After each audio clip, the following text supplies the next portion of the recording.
I never thought I would be the woman telling this story, but here I am, and I'm not sure where to start. I guess it begins with the man I loved, Wei. We met in this small southern town, where everyone knows everyone. I thought we had it all: love, laughter, and a future planned out. We were about to get married, and I had supported him through medical school. I was his rock, his partner in every sense of the word. I remember the day he proposed like it was yesterday. He took me to the same lake where we had our first date, got down on one knee, and asked me to be his wife. I said yes, and we hugged, tears of joy streaming down our faces. I thought our love was strong enough to conquer anything. But looking back, there were signs, subtle signs that I ignored. He started working out obsessively, caring about his appearance in a way he never had before. He would spend hours in the gym, and I would find him staring at himself in the mirror, flexing his muscles. At first, I thought it was great that he was taking care of himself, but then I started to notice that he was being really secretive about his phone. He would always have it with him, and if I ever tried to look at it, he would get really defensive. And then there was the intimacy, or lack thereof. He stopped being interested in me, and I thought it was my fault. I thought maybe I was not attractive enough, or maybe I was not good enough in bed. I remember feeling like I was walking on eggshells around him, never knowing what would set him off. He would make comments like, "You're just being paranoid," or "You're overreacting." And I would doubt myself, think that maybe I was being too sensitive. But I loved him, so I ignored those signs. I thought our love was stronger than any of that. I thought we could work through anything.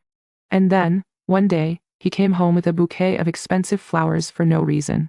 That was the trigger that made me investigate. I mean, why would he do that out of the blue? It did not make sense. That's when I started digging, and I discovered a separate bank account with my name on it. I was shocked, confused, and a little scared. How could he do this? Why would he do this? I felt like I was living in a dream, like this was not real. I started to think back to all the times he had been secretive, all the times he had made me doubt myself, and I realized that this was not just about the bank account, it was about everything. I felt a knot in my stomach as I thought about confronting him. I did not know what to say or how to say it, but I knew I had to try. I called my father, and he wanted to confront Wei physically. I had to talk him down, tell him that I needed to handle it myself. As I waited for Wei to come home, I could not help but think about all the what-ifs. What if I had seen the signs sooner? What if I had left him earlier? But most of all, I thought about how I was going to get through this. When Wei walked in the door, I was shaking. I tried to calm myself down, but my heart was racing. I asked him about the bank account, and he just smiled. He said it was for my protection, that he was just trying to take care of me. But I knew that was not true. "Listen, I know what's going on," I said, trying to keep my voice steady. "I know about the bank account, and I know about else." Wei's expression changed, and for a moment I saw a glimmer of guilt. But then he composed himself, and I realized that he was going to lie to my face. "What are you talking about?" he asked, his voice calm and collected. "Don't lie to me, Wei," I said, my voice shaking. "I know you are married. I know you've been married for 4 years. And I know you've been telling me all my deepest secrets to her." Wei's face went white and he took a step back. He looked like he had been caught, and in that moment, I knew I had him. I can explain," he stuttered. But I did not want to hear it. I did not want to hear his lies or his excuses. I just wanted him to know that I knew, that I was not stupid.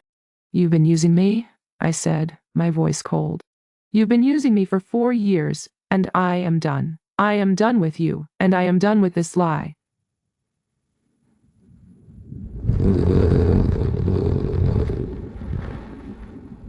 Wei tried to talk, but I just shook my head. I walked away, and I did not look back.